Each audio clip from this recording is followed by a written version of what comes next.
the time of year when people start to talk about players moving around to different locations. Steph Curry obviously has been in the news, this big contract potential extension. Here's what Bob Myers had to say about Steph Curry getting a deal done this summer. I mean, as optimistic as you can be. I don't see any reason not to be optimistic. He seems like he's motivated. We're motivated. I would say pretty confident we'll get something done. Do they get a deal done?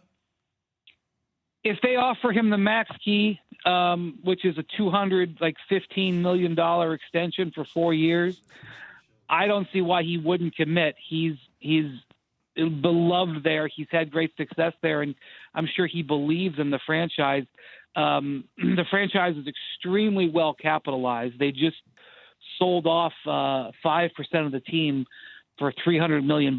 I mean, and even though they've struggled like everybody with the pandemic, they've got a ton of money.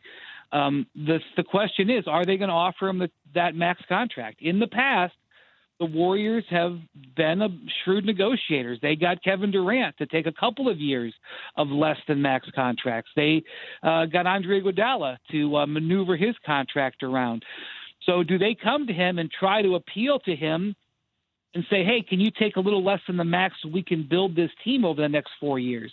But the real challenge in Golden State, and if I'm Steph Curry, this is what I want to know, maybe even beyond the money. They have James Wiseman, the number 2 pick in this year's draft, a prospect, a raw prospect. They're going to have 2 lottery picks in this draft. If Minnesota slides out of the top 3, they get that pick, and they have their own. Maybe Minnesota is in the top 3, and then it's an unprotected pick next year. Either way, it's a very valuable trade chip. If I was Steph Curry, I would say, what is our direction? Are we going to take these young draft picks, and you're going to draft guys, and I'm going to have 3, 19 or 20-year-olds on this roster trying to win? Or are we going to trade those pieces for bona fide players that when Klay Thompson comes back and Draymond Green is still in the back end of his prime, do we make one more push with this? That, to me, is as big of a decision organizationally as getting Steph to sign it on the line. Wendy, in 12 years, he's made $200 million with the Warriors.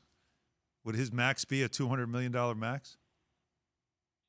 Yeah, he can add 4 years and $215. So he would double his career earnings. And isn't that amazing? His value to the franchise is unquestioned. I mean, he is the guy they're coming through the doors to see. But it's not even just about the money. I mean, obviously they got to offer it to him. But if he doesn't hear what he likes about the way they've got the back end of his career planned, he may not sign it to see how it plays out. Brian, let's talk about somebody who has value to an organization. That's Brad Stevens with the Boston Celtics. How important are these playoffs to his career in Boston? Well, the Celtics this has been a bit of a lost year for them. I don't know how this series with the Nets will ultimately play out. Game 1 was competitive, but they're not going to win that series.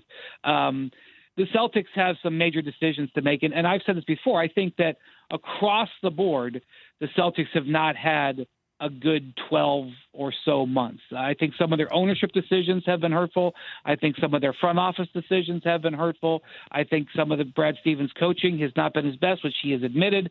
And I think some of their players haven't delivered at the level that they expected them to deliver, whether it was due through injury or through other circumstances. So there's going to be a lot that's going to have to be manipulated on the Celtics. The thing I would say, though, is they have 2 star perimeter players in their early 20s under long-term contract. That is the tough thing to get. That is what everybody who was on the outside of the title contention window is trying to get.